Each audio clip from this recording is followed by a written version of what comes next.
Efa renao angambany hoe folo no isa kely indrindra eo amin'Andriamanitra.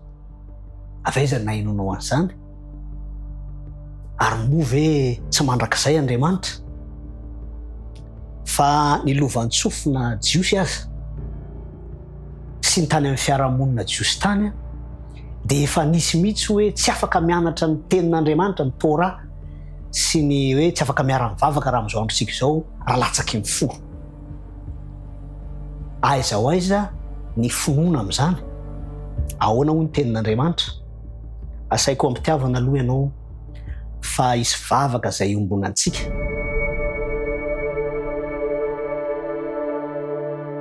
Raha ny atsara indrindra izay an-danitra misaotra anao izahay, mbola afaka mandray amin'ny kalalahana avy amin'ny teninao. Nahatraka hatrany izay famelan-keloka, fa nanao masina hanokatra ny fomam-pananay ny anaran'i Jesosy Kristy. Amen.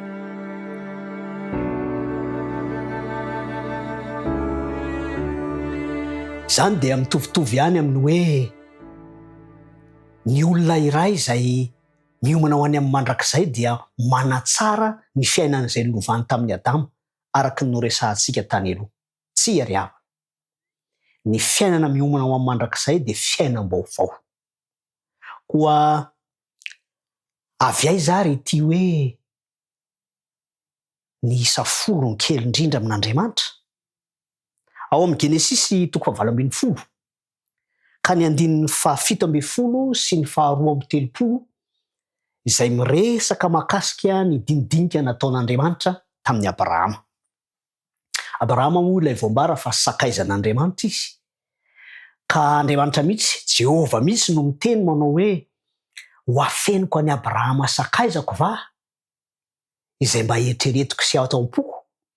Akaiky izany fifandraisana izany ary raha finoana zany amin'izao androntsika izao dia tena matanjaka izany fiorenan'ny finoana zany satria tena miresaka mivantana amin'Andriamanitra. Handeha ny resaka hoe fandravana ny Sodoma, ny tanànan'ny Sodoma zany sy Gomora. Dia nanomboka Abrahama ny resaka tamin'Andriamanitra. Raha ny tena marina moa Andriamanitra no nanokatra ny resaka. Dia niady Abrahama hoe raha misy olona ohatran'izao ve? Mety hoe 50, dia nidina ihany 30, nidina tsikelikely. Fa rehefa tonga teo amin'ilay hoe 10, ao amin'ny 2:30, dia i Abrahama tompoko ny natahotra hoe sao dia atezitra an'Andriamanitra raha mbola midina latsaky ny 10 fa aleo hijanona eto amin'ity 10 ity. Angamba mety izay no noraisin'ireo ataontsika hoe jiosy ireo. Fa Andriamanitra dia manitsy amin'ny alalan'ny teniny. Ary izay moa no antsoina hoe finoana tsy misy fetra fa miditra any amin'ny tontolony mandrakizay.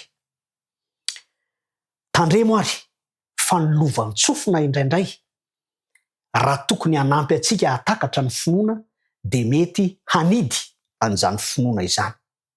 Ao amin'ny Matteo 5:20 ohatra, amin'ny alalan'ny tenin'Andriamanitra izay Kristy mihitsy no manao ny fanoharana dia miresaka izy mahakasika ny talenta. Ka manomboka eo amin'ny 5 zany talenta zany ary midina. 2 ary iray. Ary amin'ny alalan'ny fatokinany amin'ny talenta, ilay 5 izay nandray 5 zany sy nandray ny 2 dia notononina taminy manao hoe tsara zany ry mpanompo tsara sady mahatoky. Nahatoky tamin'ny kely ianao, tendreko mpanapaka ny be, midira ny fifalian'ny tomponao. Fiainana mandrakizay zany. Ary latsaky ny 10 izany isa izany. Izay no mahatonga Jesosy Kristy manao hoe na 2 na 3 dia ovovoany satria tany amin'izany tontolon jiosy zany tena nisy mihitsy ny hoe tsy afaka mivavaka, tsy afaka mamaky ny Torah ve raha tsy feno 10 eo amin'ny fandalinana. Ny fiainana mino izay loha hevitra dinihitsika tato anatiny izao dindinika izao dia manala antsika amin'ireny karazana lovantsofina izay mifanohitra amin'ny tenin'Andriamanitra mamotika finoana ireny. Mbola niresahany ao amin'io Matteo 5:20 io, Virgile 10. Dia hoy ianao hoe izay ilay 10 izay kely indrindra amin'Andriamanitra.